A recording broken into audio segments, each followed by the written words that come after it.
as far as the big decisions that we make in our lives. And there's three main decisions that this person that I heard speak about said.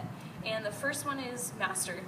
So that's obviously God. You need to figure out who you're going to follow, who you're going to be obedient to, who you're going to submit to, who's going to be in charge of your life, really. And so first of all, you have to make that decision. Who's going to be the master of your life? The second decision, a lot of people would think is your mate, your partner, but that's not right. It's the second one is your mission. So you need to come up with, or not come up with, you need to be open to what God has for you and wait for that to be clear as far as what your purpose is, what your calling is. And then the third one is mate. And so that's where, once you have those first two things clear, then you can go into the third thing, and like what has happened with us, you can go in that together, and you both know what your callings are, and that can just be something that it's like, oh, all right, perfect, well that matches up, so there you go. And it's just something that I feel like a lot of people get mixed up. And I know I was in a position a couple years ago where I wasn't really having things in the right order, but that's just really important to keep in mind, the order of those things: master, mission, and then mate. So one other thing along those lines, be picky. And I want to bring up Nicole for this, because I told Danny and Nicole my dating life, let's call it, before the dates I would go on, and once Nicole knew, everybody else knew, so I don't even know why I thought it was any secret. I'm just kidding, Nicole. I still love you. I hope you still love me. But in any event, I go out, and first date, no. So she would say, you're being too picky.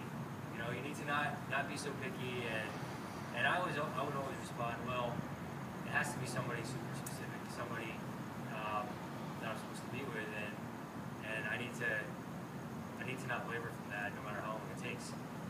And I kept on hearing, not just from Nicole, but you're so picky, you need to be open-minded. So this one time I decided to be open-minded, and there's this one girl, she was nice, she believed in Christ, and we went out a few times, and it's just like, it was almost forced on my part. It wasn't right, it didn't feel right, so I abandoned that whole open-minded kind of thing. I was trying, and said, you know what, forget about it. I'm going to stick to what I really feel is right, is to wait for whatever it is that God has for me. Because it needs, especially the Holy Spirit in my heart, that person needs to be very specific, it needs to match up perfectly. And so I waited. And obviously God orchestrated the whole thing, and I decided to do it His way, not my way. Because when we try to do things our way, we know what happens, right? It all falls apart. But doing it His way, and then you get to see how He pulled it all together, and the awesome things He did, which we don't have time to explain. But it's nice to know that the way something came about was the way He intended it, and there's no better way to do it than that way. And I think it's important for all of us to be mindful of that, especially for you, all at your age, with dating, and what you think about when you're doing that, and what your motives are, and especially where you are with Christ, how your relationship is with Him. So there's a lot of things you're supposed to think about beforehand, before you make a decision on who you're dating and beyond. Yeah, well, I just want to say, from a girl's perspective, I know it's so easy, like he was saying, so many people were like, don't be so picky, like no one's perfect, whatever. I even had someone tell me once, I was so furious, someone told me, like, you need to have a list of 3 things that you do want and 3 things that you don't want, and anything beyond that is just ridiculous. And I was like, what? No, that's not true. Because God wants what's best for us. He doesn't want just okay, or something you can settle for, or just, sure, that'll work. Like, He wants what's best, what's absolutely best. And I love 1 Corinthians 2:9 is the verse that says, no eye has seen, no ear has heard, no mind has conceived what God has in store for those who love Him. And I just want to encourage you guys, like, wait for what God has that's best. Don't settle for something, because when you do, you miss out. And we've definitely seen that, just how God has provided all of this, and it really is just so clear that it's His best. So. And I want to give you a little insight on what I'm going to be doing down the road, or what actually we're going to be doing down the road. And at the end of summer, I am going to, I already talked a bit about this, but step down from leadership, because it's time for me to start focusing on this whole big vision that God's given me. And I've shared it with some of you, but I'm an engineer. That's what I do. I'm a product manager. I run multi-million-dollar projects for very large companies, and that's what I've been doing, and that's what I've learned how to do over the last 10 years. But the call of missions has always been on my life, and I've known that all my life, and finally, except for that, I'd say a year and a half ago, where I was open to talk about it. I knew it in my mind and in my heart, but that's when I was open to talk about it and to seek after it. And what it is creating a business in Tanzania, where it's a nonprofit. So I'm going to go there and not make any money off of it. I'll be a missionary. I'll get income, I guess, if you want to call it that, just like every other missionary out there. Because it's very important that the people there don't look and see a Westerner making money. It needs to be something that's theirs. So this business is not for me. It's not for Westerners. It's for them. And we worked with this. It's called New Life Foundation, a nonprofit organization, and that's where you saw my pictures last year, and I'm sure you're going to see some pictures at some point this year. You can see all these little kids, and 70% of them are orphans, and the rest of them come from very, very poor families.